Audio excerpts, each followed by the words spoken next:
Welcome back to another Core Keeper boss guide. Hey, I'm Obi, and in today's video, I will be showing you how to beat Ghorm the Devourer with little to no effort. Hey, if you enjoy today's content or find it helpful, be sure to leave a like and consider subscribing to stay up to date with all of our new content. It really helps us grow and reach a broader audience, and we really do appreciate it. But with that out of the way, let's jump in.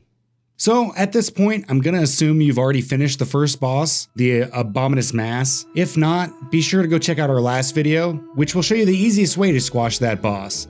So after you finish the first boss, you're going to want to get your hands on the slime sword, mostly due to a speed debuff this sword offers, but also just because it's a pretty cool looking sword. Just like in the last video, you're going to want to keep farming as much as possible. You're going to need more bomb peppers, glow tulips, and heartberries. And you're going to want to start farming fiber. You can find fiber in the clay caverns, just look for this plant. Once you have a few, they should drop some seeds, then you can bring them back and plant them in your farm. You're going to need about 12 fiber total. Next up, you're going to want to collect about 96 tin ore, and you're going to need 21 copper. Now that's assuming you have not already crafted the tin workbench and anvil. If you've already crafted these, you only need about 68 tin and 15 copper. Again, if you missed our last video, you can get tin in the clay caverns. If you run across an open area that looks like a slime highway, be careful, as this is where the second boss patrols. You can pass through this area, just be careful. Also keep in mind that you should be able to hear him coming, so if this happens, just get out of the way.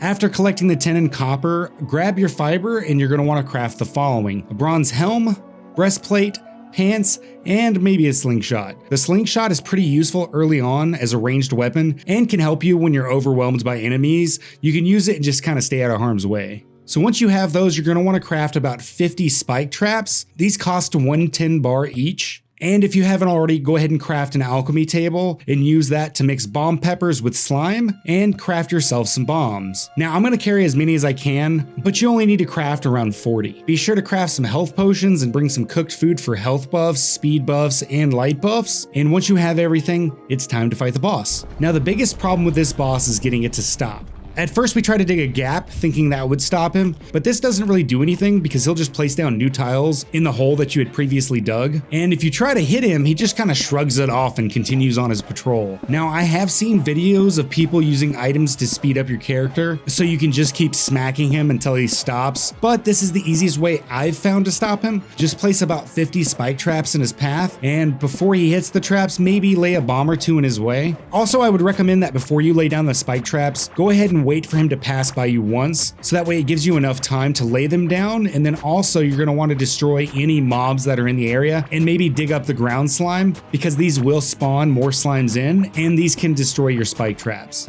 Once he stops, the fight will be on. You might want to hit him with your slime sword, as this will slow him down by 40%. Then just go to town while dropping bombs near him while dodging any attacks, and you should make quick work of him. Just be sure not to get trapped up against the wall like I did here. He can kill you rather quickly, but this is where health potions come in handy. And keep in mind, if you do die while fighting him, you can quickly run back and continue the fight. Just do so very quickly, as his health will start to regenerate, so try to get back there as quick as possible. After the fight, grab your spoils and return home. So hey everyone, if you made it this far, be sure to hit the like button and consider subscribing to catch even more Core Keeper content. Also, if you want to hang out with us while we play Core Keeper live, be sure to come over and join us on Twitch. Links will always be down in the description. But until next time, this is Obi, signing out.